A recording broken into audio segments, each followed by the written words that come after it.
Kacing. Ya gimana Puang? Wih, domba-domba tata di PSM lagi. Di Domba sekali kita nonton tadi. jaket tadi kah? Apalagi kita lebih dahulu dicetak toh, Hmm. bobol. Untung ada Kenzo Nambu yang memanfaatkan tendangan dari Akbar Tanjung. Iya, iya. Jadi Akbar Tanjung berhasil memberikan bola lambung masuk ke kotak penaltinya Persis Solo Hmm. dan itu dimanfaatkan bagus. Bahasanya anak tadi teriakannya tendangan tekong, kayaknya patah krotan. Si Kenzo ini Iya. jadi gol pertamanya. Gol kedua. Oh, gol kedua tahu, Pak. 2 tahun.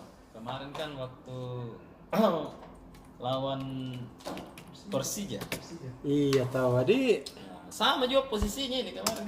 itu Satu sama juga. hebat Ini juga tadi. satu sama.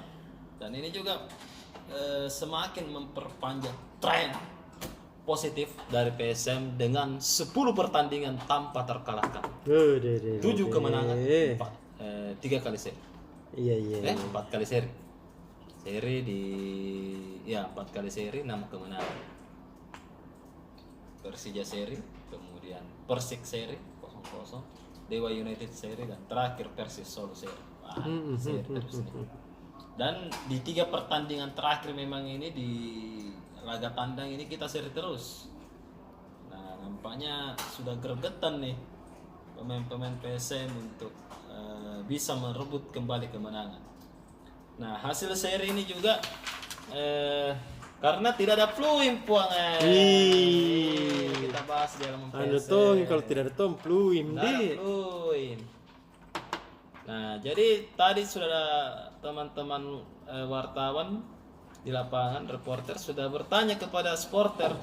Ternyata mereka rindu gocekan bolanya. Iya, tahu. Nah, jadi ada salah satu ini mahasiswi Universitas Hasanuddin. Kami rindu Fluim memainkan bola di lapangan tengah. Kami rindu gocekan bola dari Fluim. Jadi ini. Tapi memang ini juga salah satu kehilangan terbesar PSM selama sejak tahun 2016 membela PSM. Fluim tidak pernah absen selama ini.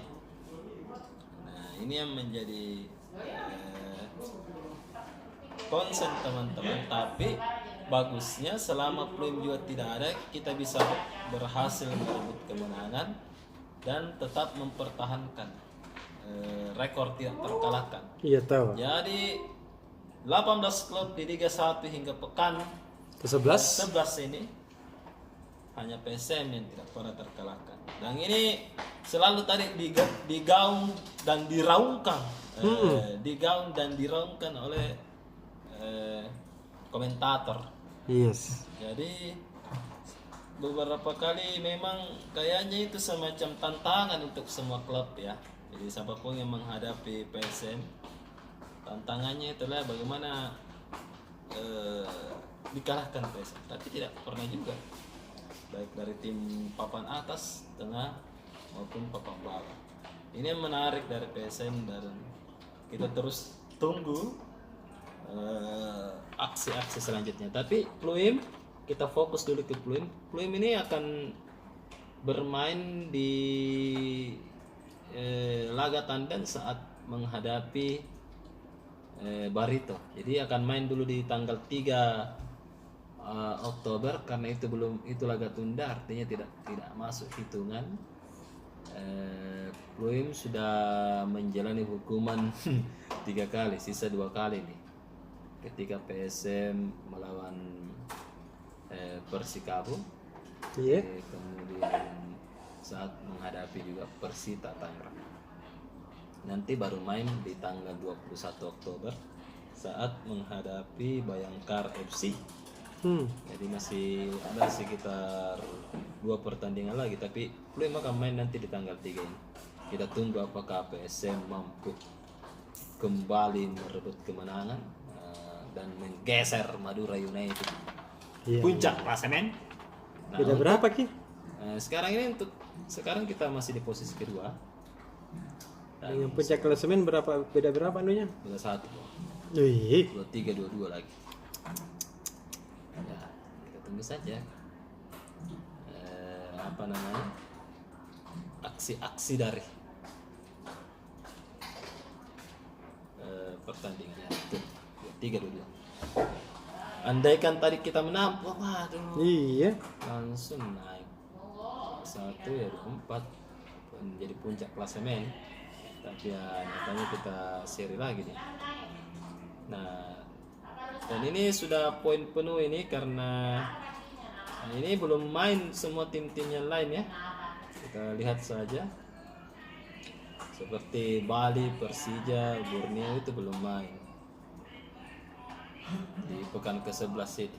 Nah, tapi ada, dan memang sih kita lihat ada beberapa ketidakseimbangan tadi, seperti Yakob tidak main, Pluim tidak main. Nah itu aja sih di sektor tengah dan sektor penyerang kita tadi. Meskipun memang banyak peluang ya, wah ngeri tadi peluang-peluangnya semua. Cuman tembakannya selalu on target. Tembakan dari Kenzo, kemudian pemain muda kita, Rifki, Iya. itu juga hampir saja membobol lawan. Tapi ya kita tunggu saja nih. Performance dari PSM apakah berhasil mencapai puncak? Nah, kita tunggu saja. Dan nampaknya pemain PSM ini sangat-sangat gergetan, apalagi diusung oleh anak-anak muda semua. Dan nampaknya ada juga tadi hal yang positif yang diperlihatkan oleh pemain-pemain muda kita. Iya. Mereka sudah sangat beringas. Iya, jadi tambah bagus ke dia. Iya, dari Rifki tadi tuh pun biasanya kan di striker dia dikasih ke kiri. Jadi dia ganti posisinya Yakob. Wah, ternyata lebih bagus mainnya. Lebih berkembang dan dia bisa maksimal di 45 menit pertama. Sehingga dan nampaknya sih sudah menjadi pilihan lagi untuk Tavares. Ada banyak lagi pilihan Tavares. Sisa jenderal lapangannya ini yang kita butuhkan. Adalah. Ini Mami nih ke jenderal lapangan ini belum ada yang bisa backup Pluim. Iya. Ini Mami kita butuhkan. Selebihnya itu nampaknya sudah bisa. Kita tidak ada Agung Manan, ternyata Safruddin Tahar sudah bisa membackup. Iya. Di kiri. Nah, ini menariknya tadi. Meskipun ya ada beberapa insiden-insiden ya, tapi ya itulah pertandingan sepak bola. Iya.